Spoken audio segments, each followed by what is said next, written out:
Hello, Alex. Hello, Carmen. Welcome to ABO. Thank you. We finally set up all the equipment, so we're good to go. Yep. So for those who don't know you, you're looking if it's recording, right? Yes. Sorry. Okay. Yeah. You're checking. Yeah. Okay, cool. Bit of control freak, So you're the general manager of Eric Kayser. Yes. Global bakery chain, French bakery chain, present in around 20 countries or so. And you have a background in pastry. So Correct. you were not always a general manager. Nope. Before you were pastry chef. Indeed. And you started your career abroad. Well, you studied in France, but then you moved to New York, and then to London, and then back in Hong Kong because you used to live in Hong Kong for a few years in your life before. Exactly. When you were younger, but you're still young. Thank you. Yes. If I'm not wrong, you worked or you met famous French chefs like Alain Ducasse, Pierre Hermé. Yes? No? Yeah, I met him. Okay. I did not work for him. I worked for Alain Ducasse for a long time. Oh, you worked for Alain Ducasse. Yeah. Okay. I mean, yeah. And when you work for Alain Ducasse, you meet a lot of people, obviously. Okay. Yeah, I imagine. So, yeah. And one thing you told me last time when we chatted is that what was important to you was to leave options open for your future career because you started in France studying, you were in the pastry world. So you were baking. It's another aspect of the business, but it's more on the production side of the business. So how come did you have this in mind when you were young? Because when you're young, you just think about what you're going to do in the next, 2-3 years, or maybe in the next day, So how come did you have this forward thinking about keeping your options open? Well, I think it's because I was lucky enough to know that I wanted to be in the hospitality industry from a very young age. So around like 14, 15, without like being able to explain it really. It was like within me. I was 15 years old and I actually like met one of these guys that I was actually working in hospitality. I mean, I say hospitality. I don't really like to say like F&B, like food and beverage. I see it as hospitality. Like, as a whole. As a whole, yeah. Because when you're in F&B, when you're in a restaurant, you host people, But also a hotel, for example. Yeah. So it's the same. I like to see it as a global domain industry. Yeah. Which is hospitality for me has like F&B inside of it. Okay.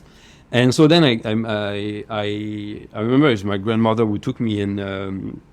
There's always the grandmother coming up in the conversation. Every time I spoke to either a chef, someone who likes to cook, not only like, but chefs. Yeah. They all talk about their grandmothers. I don't know the thing with grandmas. They cook well, except Christian Talpaert, the CEO of Pirata. Yeah. I asked her about her mom because he's Italian. Yeah. And he said, no, my mom is not a good cook. I know she's a mom and she's Italian, but she's not a good cook. So it's the same for me. Oh, okay. My mom is a terrible cook. And I mean, I say it and she knows it and she admits it. So and her she generation in the family is not good at cooking. And actually, I only mention my grandma because she's the one who took me to this place. She actually, if someone influenced me on my love for food, or my palate or anything, it's more like my grandpa and my uncle and my stepmom at the time. A lot of chefs mention their grandparents. I mean, I also think sometimes it's like more marketing than other things, I have no doubts for many people it's true, and you have memories. Like I have memories from my grandpa when I was staying there in the summer, I used to cook a lot with him, right? So he probably has an influence in my decision also, but not only him, but true. He probably has one. But so my grandma took me to this place, and then I meet this guy who is supposed to give me some pointers on what to do. He's like, do you know what you want to do later? I said, yeah, I want to be in... I told him, I think in French at the time, I told him la restauration, which is more F&B. And he asked me, why? And I was like, I don't know, you know. And he was like, that's the best answer you can give. Yeah, I was about to say that. Yeah. Because it means that it's just from the gut. Yeah, exactly. Yeah. Exactly. Yeah, exactly. It's from the gut. And that's something that you cannot explain, right? So how come you chose this path? So, I mean, at that time when I was 15, I wanted to choose this path of like then because I know what I wanted to do. I know I wanted to go to, I wanted to be in F&B in hospitality. I should have gone to what they call a technical high school, which is which gives you an F&B diploma. But my dad at the time was not really like for this idea, and he pushed me to go through like general high school first, and then later on do another diploma in F&B. So you have a general So background. yeah, and at the time, like I think I was like, it was tough for me. But I mean, today I thank him a lot, you know, like because I think it was a good thing that he forced me to do. These jobs are tough. It's difficult. So I think you really need to be passionate about what you do and to love what you do to have a successful career in the hospitality in F&B, because it takes a lot. You know, it's difficult on your social hours, on your social life. Do you think it's more difficult? It's still as difficult as before? No, I think nowadays it is slightly easier because there is, I'm not going to say abuse, you know, but I mean back, I think I'm at the turning point, like the generation that is the turning point between the two, like the before and the after. Because when I started, it was normal to work like 15, 16 hours a day, you know, like. But it's not only about the working hours, is it also about the management? Yeah. If I may call that management. True. Nowadays, like obviously, information is shared like more easily in the world. People speak up more. Yeah, I think like especially the kitchen back in the days was like a very close world. Like, and even like chefs back in the days, they used to never leave their kitchen. You know, they will not go to the dining room and talk to their guests, right? They were like in the kitchen, like kind of like ruling their little empire, you know. And with at the time like physical abuse, like long hours and everything. So in a way, it's gotten easier, but the reality is that it's still difficult on your social life. Because if you work in a restaurant or even in a hotel or anything, or in a bakery, you know, you have to wake up very early in the morning. That's undeniable. So it means that you cannot like go for dinner and party until like 2 or 3 a.m. if you start work at 4 a.m. You know, that's the nature of the business. And restaurants are places where people go for celebrations. So like when it's a holiday, you're going to be working, you know, so you're not going to be able to spend your holidays with your family. Even not holidays, but whenever people are not working, like they go to the restaurants. Yes, exactly. And it's when you are working. So, for sure. So I think, like, people should not think that it's changed so much. Yes, as you said, like, the management has changed, you know, and... but you have to make sacrifices. You have to make sacrifices, that's for sure, 100%, you know, and that's why it's important to really... love it, you know, and be passionate about it, because like otherwise you won't sustain, you know. And you joined Kayser in 2016 in Hong Kong. Yep. You told me at the time there were only 3 shops here. Now 17. Yes. That's a lot. So you took over the Kayser, the management, and it was quite a challenge because, as you told me, it was quite messy at the time. Yeah. It was not making as much money as it should, or it was actually losing a lot of money. Okay. The production was not optimized at all. Yes. Also, the marketing on the marketing side, it was not good either. Yeah. And the reputation of the brand was pretty bad. Actually, what's funny, I'm allowed to say that. Maybe you're not, so I will say it. But I think it has to me, the brand image of Kayser is more. It's a quality image. It's better here in Hong Kong than in France. Thank you. And it's a French bakery chain. So that's that's the best compliment I think I can receive, to be honest. And for sure. Yeah. So how did you start this? How did you tackle this challenge? And I'm asking that because did you have, for example, to fire some people or to like impose an action plan, also knowing that you were coming from London where you were a pastry chef. So also, how did you build your credibility? And what did you have pressure from the board or from some stakeholders, shareholders to reach financial objectives? That's a big question. Yeah, it's a loaded big question. Yes. We're going to try to take it one by one.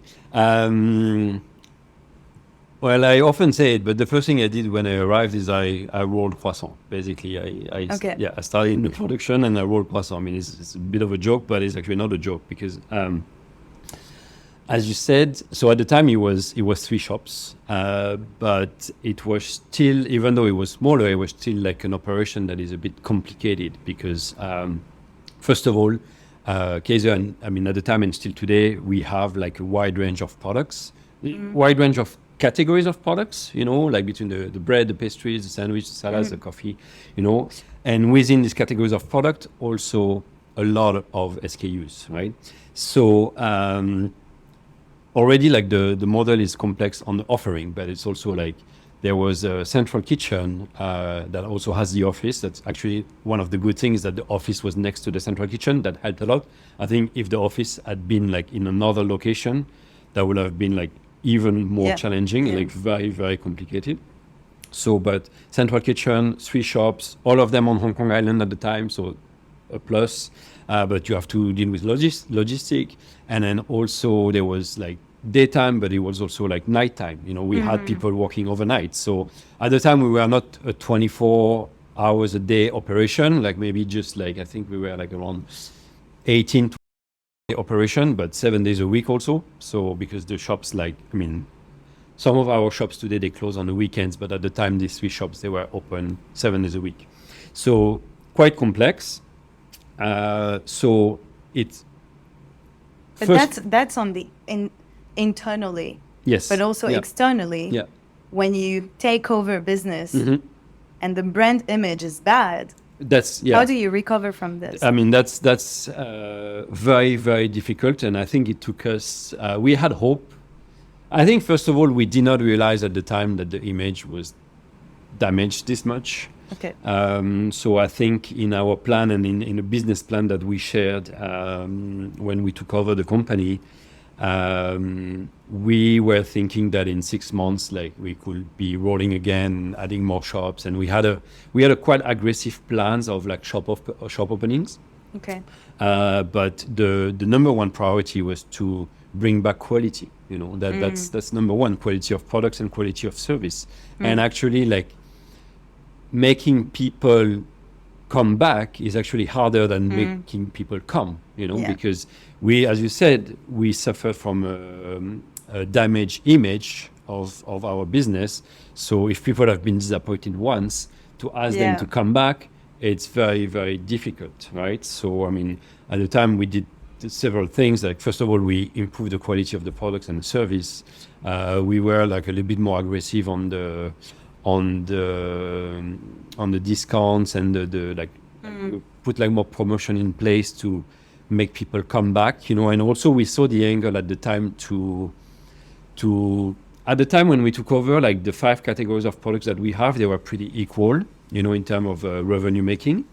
But we saw that like the food angle, like, so the lunch, the sandwiches, the salads was something that was unutil. I mean, it was not at its full potential. So we actually like pushed a lot from that. And when you push that, it brings other spending together with it, So, and then obviously like invest a little bit more in marketing at the time, like for people to come back. So like for me, like when I say I started to make croissant, is like, it was very important for me to understand the situation we were in, 100%, inside and out. Like, how people see us, what's the image, what is the financial situation, but what is the physical situation we are in? What's the process? What are the processes? None, basically. But well, what are the processes in place? Like, how are the staff trained?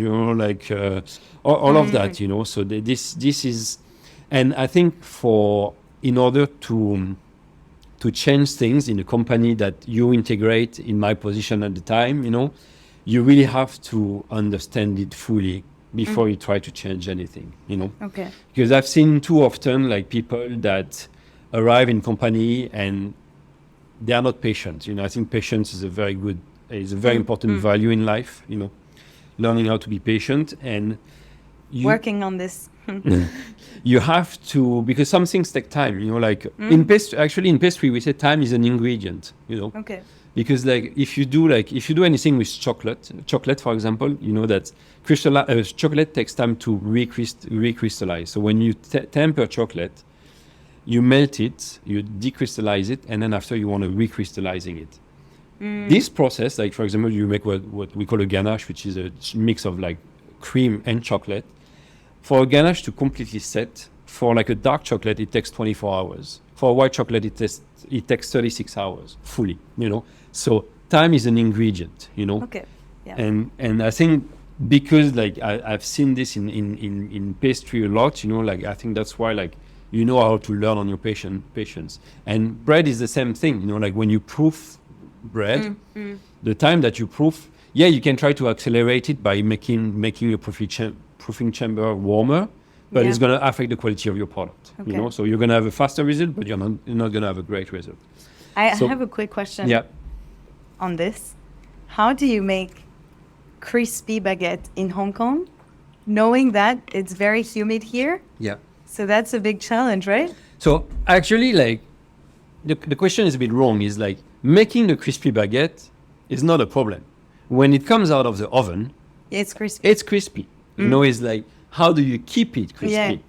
Because the humidity that you talk about, it affects the product once it's baked, Yeah. But in the bread making process itself, especially in Hong Kong, where most of the time you work with air conditioning, actually your condition when you make your bread are more stable than they are in France, where like in the winter it's really cold, we don't have AC. Depending on where your room is compared to your oven, it can be really hot. In the summer it gets hot. So in the end, like in the making process here in Hong Kong, it's quite stable, so it helps. But it's how you keep it. And actually, like one of the good things with Kayser is the use of sourdough, because I know that sourdough has become trendy in Hong Kong this past 3 or 4 years. People start to discover what sourdough is. Even though like we've been making sourdough bread for 6,000 years, it's a bit funny that people suddenly they realize what it is. But because Kayser is actually the baker in France that made sourdough fashionable again, because what happened is, as I mentioned before, up until like the mid 20th century, like sourdough was mainly the only way to make bread, right? Like every family had their sourdough, like in Italian it's called levain madre, like in French is levain, like in the US it's sourdough, but it's just a culture of yeast and bacteria that helps you to proof bread, to create the air bubbles inside, and then after, like in the 20th century, the baker's yeast was created, so it slowly replaced the sourdough.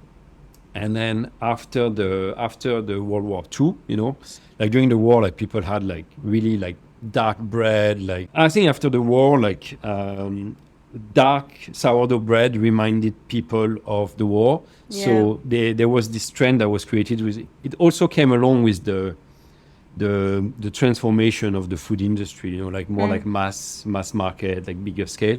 So people started to do like very white, very fastly made, like everything needed to be like fast and efficient and high return. Exactly. Like so up until the end of the 20th century, so until the 1990s, very white bread, very like not, and we lost the proper soul of the bread, but in 1996, he's not the only one, but Kayser was the one that was like, come on, we need to stop. Like the quality of the bread is not good. We have a long history of like bread making in France and in Europe, but especially in France. This is like this is a treasure that we need to cherish.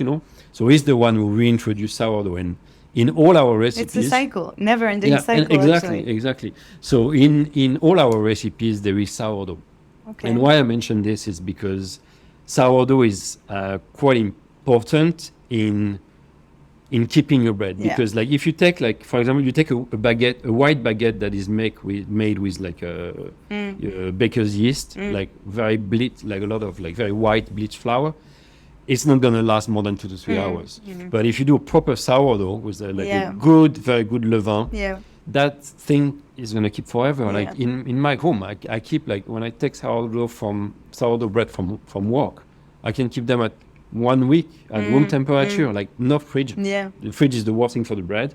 Good to know. Yeah, it's the worst thing. It makes it go like rassis, like rinse it very fast. Dry and. So it's better to put it in the freezer or at room temperature, but never in the fridge. Okay.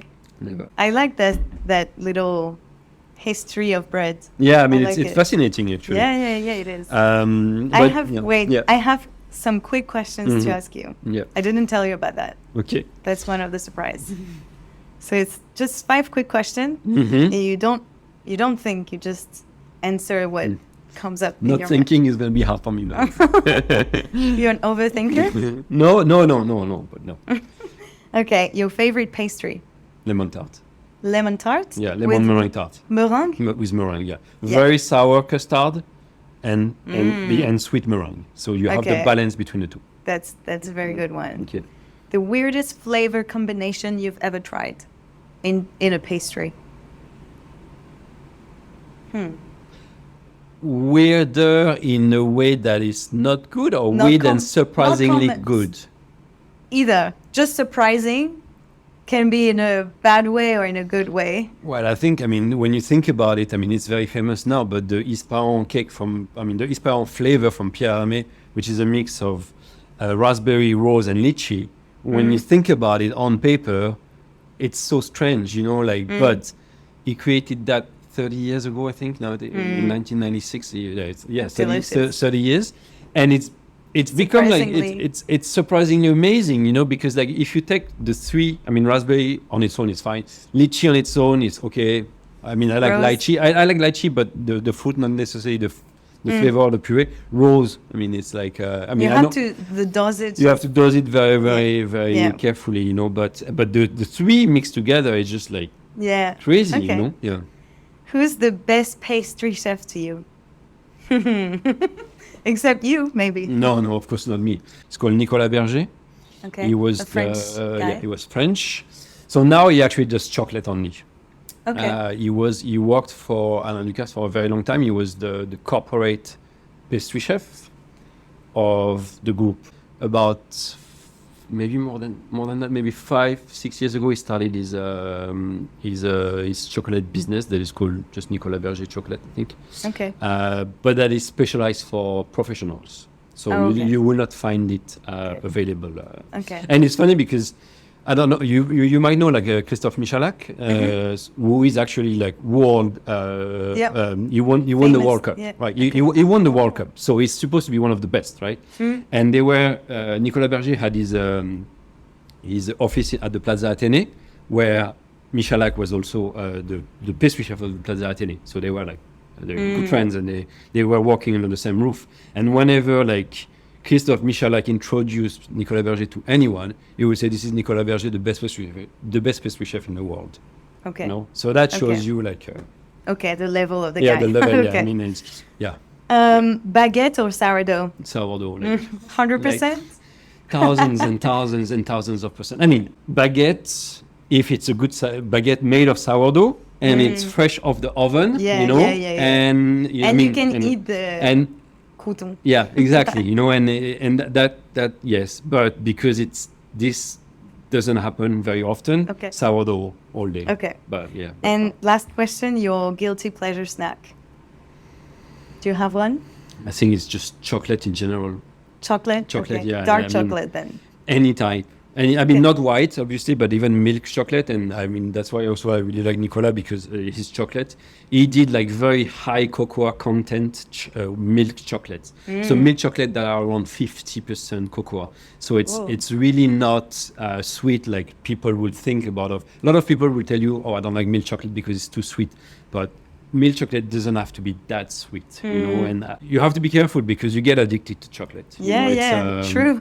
And there was time in my life when I was still a pastry chef that I would consume like 100 to 200 grams of chocolate every day. But it's good for the mood. It's good for the mood, but whenever you get addicted to it, it's not good because then when you are craving it, you don't feel well. But that's a reality. You know, it's like a drug. Like chocolate is like a drug. Like one of the chemical component of it is the same that you find in cocaine. You know, so you have to be careful. Yeah. So I got that question.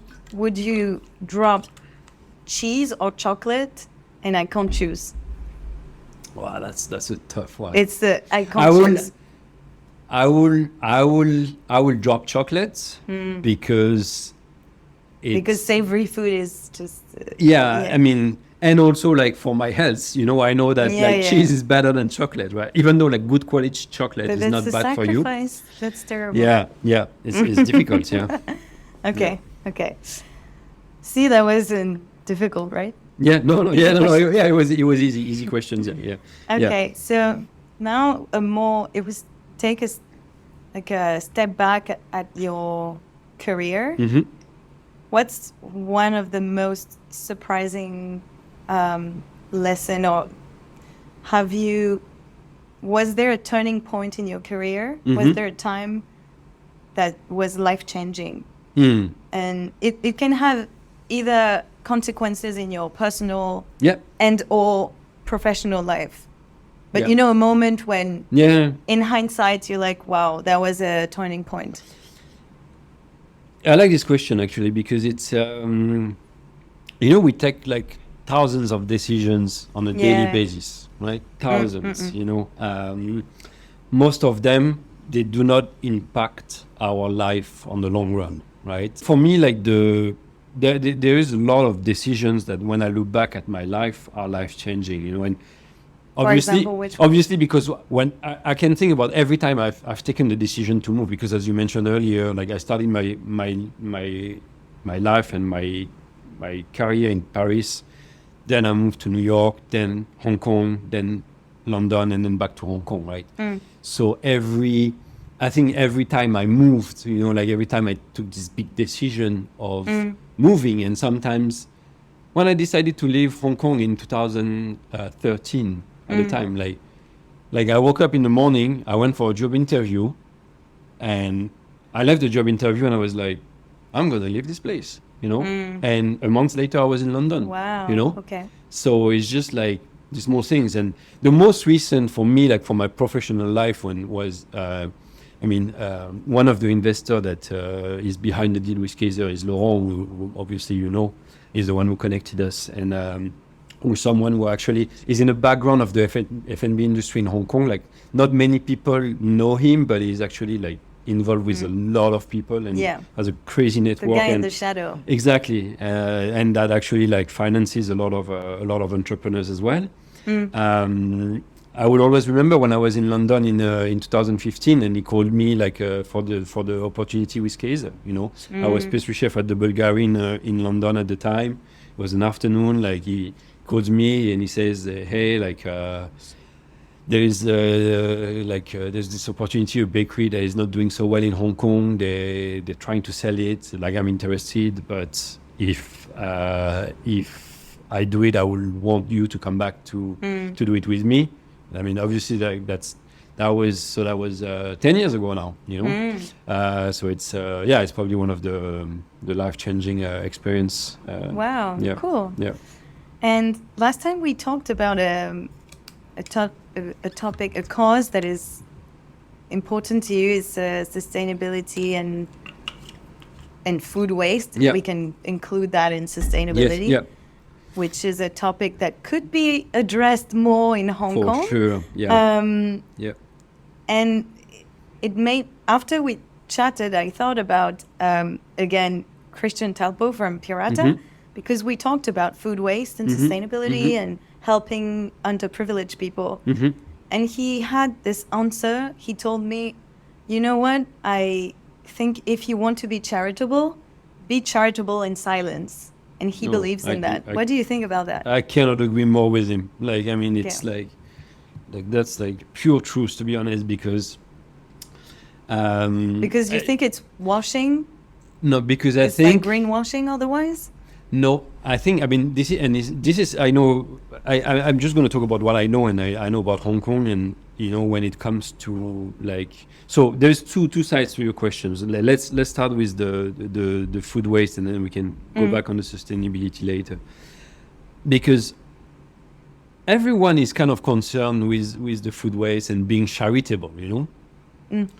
Yeah, no one You is know, like, I want to waste food. And yeah, exactly, you know. Yeah. And but the way I say it in a less political way than a Christian does, is like I say, like, yeah, everyone wants to attend a charity ball like once a year, Yeah. but no one wants to like go pick up leftovers at night and distribute to the needy, you know, because you know, like right now we are very lucky because we found a charity organization that actually collects every night from our shops our leftover and distribute to the needy, you know, every night. But we only, I think, started to do that 2 to 3 years ago max. Before, we had people coming in like once, twice, like thrice a week, maybe maximum, you know, so it was difficult. But we always had people reaching out, oh, like, what are you doing with your leftovers, you know, like, you know, and like, oh, you should do more, yeah? It was like, yeah, I mean, I'm happy to give it to you, like, if you commit, like, every night you come and you distribute it, but no one wants to actually, like, get their hands dirty and do the job, you know, and that this is, I think it is quite sad, you know, because as Christian says it, like, you know, like, if you really believe in something and in a cause, do it. And just don't just not just for the sake of doing it, but because you do it believe because in it makes you believe in it, it makes you feel good, but if it makes you feel good yourself, it will stop there, you know. You don't have to like to cry brag on every roof it. and brag about it. Exactly. And talking about the F&B scene in Hong Kong, so we talked about this as well, we touched on this, so it's very tough. To put it very simply, it's very tough. The rents are very expensive.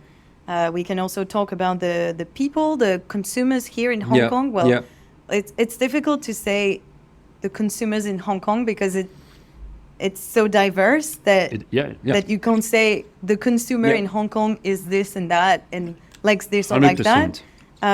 So 100%. Big question. What are the elements to last as a F&B business in Hong Kong? Because here we can see a lot of businesses every month. They open and shut down, shut down. So how do you become, like, if I may say, an institution in Hong Kong? You know, a place where you don't attract people once, but they keep coming. And not just try this restaurant once or just buy something for fun once, but they come back.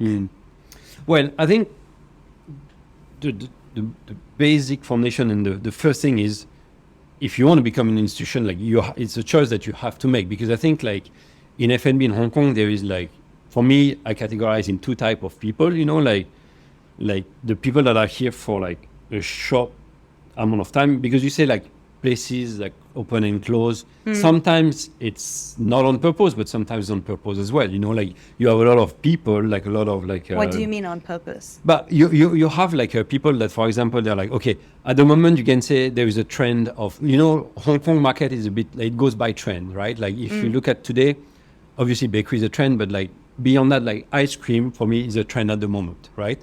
Like since Messina opened, you know, like Messina was doing well, and then like other places like, oh, these guys are doing ice cream, they're doing so well, I'm gonna do the same thing. On Hollywood Road. And then Snack Baby opened, and there's another one on Gulf Street, you know, like so beer and ice cream. Yeah. Nice. The thing is, like, if as a business person, you can decide to do something. Like the lease in Hong Kong are usually 3 years. You can decide to do something for 3 years with a quick return. Trendy. And then trendy. You do your 3 years and then you close down. You know, I mean that's it could that's be, on purpose. you could on purpose. You know, for me, I call that the sprinters. You know, they run a sprint. You know, they're here, and I see ourselves as like marathonists. You know, like we are here for the long run. You know, and it's fine to have both. You know, like the market needs both. And two different sports, two different like two different angles of the industry. Okay. Yeah.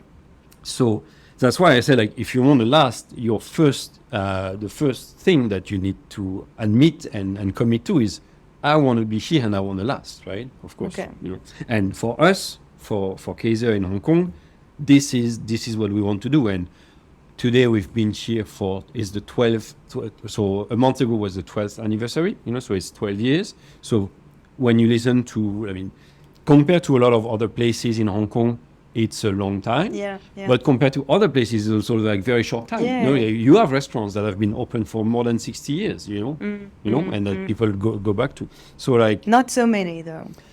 Not so many, but the ones that are here, like, are institutions, and they became institutions. So I think, like, as you said, like, real estate is a big part of it, because obviously Hong Kong real estate is very expensive, so you need to have I think, unfortunately, in Hong Kong, the way it works with landlord and tenant, it's very often confrontational, and it's never like looking together in the same direction, and this is a bit sad.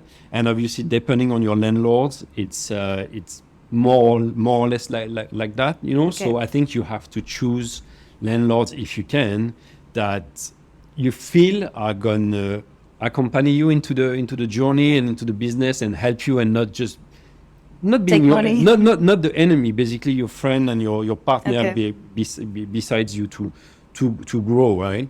But I feel that also to have a successful business in F&B over time in Hong Kong, shouldn't it be simple? You know what I mean? Like, yes, don't try to do so many things. Just have one concept, one thing, and just stick to it. The thing is, like, just do one thing, do it well. It's also like hard to sustain when you do only one thing. Like, if you really want to try to be focused around one product, it's also very difficult. When you not necessarily one product, but just one idea, because otherwise, people don't go back. Like, why do you go to, for example, Din Tai Fung? Why do you go there? Because they have dim sum, basically. They have many stuff, but you go there because it's not so expensive. It's it's fast. You will have your tummy full, and you'll be happy. And they don't try to be something they're not. And I think this is why you keep going, because you know what you're getting. I totally understand, and I mean, I share your view on this. And I do an analogy with shirts. Like, it's the big flowery shirt, like, full of colors. Oh, you see it, like, you're on social media, you see the feed, your feed, you see a guy with this shirt. Oh, it attracts attention, it's like, and you're going to go check it out, and it's funny, but then, like, you go and you try it once, and at the end of the day, you don't wear, like, a big flowery shirt every day. What you wear the most is a plain white shirt. And what sells the most in the world is a plain white shirt over, like, very, like, fashionable patterns or whatever. So I do this analogy, like, in for foods, and I want us to be I want Kayser to be like the plain white shirt, and like, in a way, what people call comfort food, that, as you mentioned with Din Tai Fung, is a good value for money. Like, it's consistent. I think consistency of product and service is very important. If you manage to achieve that, then you can sustain on the long run. Because people like innovation, but people very often need comfort. If it's too much of an innovation, too much of an experience, you're just going to experiment once. And you don't want, like, sometimes you just want to go back to things it's as simple as this. And like, I see it for breakfast, for example, because obviously for us, like, breakfast is a big part of our business. And most people, when you talk about them, about their food habits, the breakfast is usually the same, and it's consistent. And most people on the planet, they have the same breakfast every day. Last question for you: what are the 2 or 3 elements to be a successful leader? Okay. So it'd be the same as the first, as the previous question. I think the most important thing is to realize what a leader is. a lot of things that I'm going to say now is not my words. It's coming from Simon Sinek. There's an author that I read a lot. I read a lot of his books, and I actually recommend a lot of his books to like people that are in managerial position. So it's a lot of his view, but that actually I share his opinion, and because the way he describes it is like like professional life, and you see it in the kitchen as well. Like you're good at your job, you're a good line cook, and the regular evolution is that slowly you're gonna take on like higher position, and you're gonna have management, and one day you're gonna end up a manager, right? But a manager is not about doing the job, and like the way he describes a leader is that he says like a leader is not someone who is in charge, is someone who is taking care of the one in charge, and that's why also you have good technical people that will never be good leaders and good managers, because leading, it's a skill like any other. It's a skill that you learn. I think you probably have a certain ability from the start, like your background, like your education, like where you come from. I think like this actually like influences how good of a leader you can be in the future. But it's a skill that you learn, right? Yeah. So it's really difficult to be a good leader from early on, because experience and time and patience again is something that makes you better at it. And the more experiences and the more you fail about being a leader, the better you're going to be, But the number one is like, understanding that your job as a leader is to take care of the one in charge and not to do the job for them. Okay. And I think especially in Hong Kong, this is a big issue, because I think micromanagement is very common in Hong Kong, and probably a lot everywhere in the world, but I see it a lot here. And like you have some managers that they want everything to be as they expect, and to go through them, and like really like being like, like everything needs to rotate around them, and everything needs to be like they need to control everything, and they actually need to keep doing some of the things that others are supposed to be doing, and you see it, for example, with people that like people that go on vacation. You will have managers that think, okay, they go on vacation, when they're away something goes bad, and then they come back and like, hey, like I was not around. Of course you failed, because I'm indispensable. I'm the best. I'm the one who does it best, But what they don't realize is they failed. They are the one who failed, because actually it's like one of my former corporate chef when I was working with Ducasse that also says that in French he says like un bon manager est un manager absent. Like a good manager is a manager that is not around, Okay. It doesn't mean that you should never be around, but it means that when you are not at work, when you are not in the kitchen, things are done well and then are done properly. Why? Is because you train your people properly, you gave them the keys. And you trust them. And you trust them, you empower them, So I think also like wanting your people to grow and to do well is number one. You have to have the will for your people to evolve and to be good managers themselves and to do well themselves. This is number one for sure. So and it's the same. I mean, even Simon Sinek, I think in Leaders Eat Last, he also explains it as like a CEO that leaves the company as well. Like a good CEO, when he leaves, things should not collapse. Except if he leaves with like half of the staff that follows him, and maybe like, he collapses and it's normal.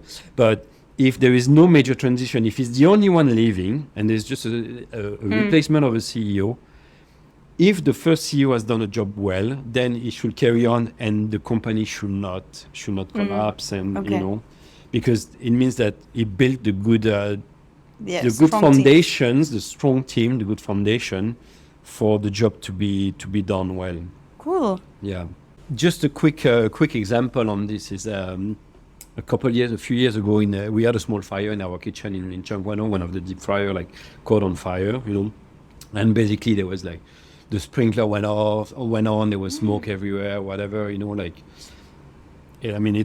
happens, and like Florian, my operation manager, and we were both there, after to help clean up, and to fix the mess, because like obviously it's something that is extraordinary, And I think a good leader needs to be there when there's this extraordinary. Yeah. Like I think It's you can have a hands-off approach on a day-to-day, but then you also need to show that when things are extraordinary, you need to be there. And like so, we were there like cleaning up the shop after in the afternoon and to handle the unexpectedness. Exactly, But I think we talked about it when we first met. Is like up until like a few years ago, like we had like because our company we have night shift, and night shift is very important because we do a lot of the production.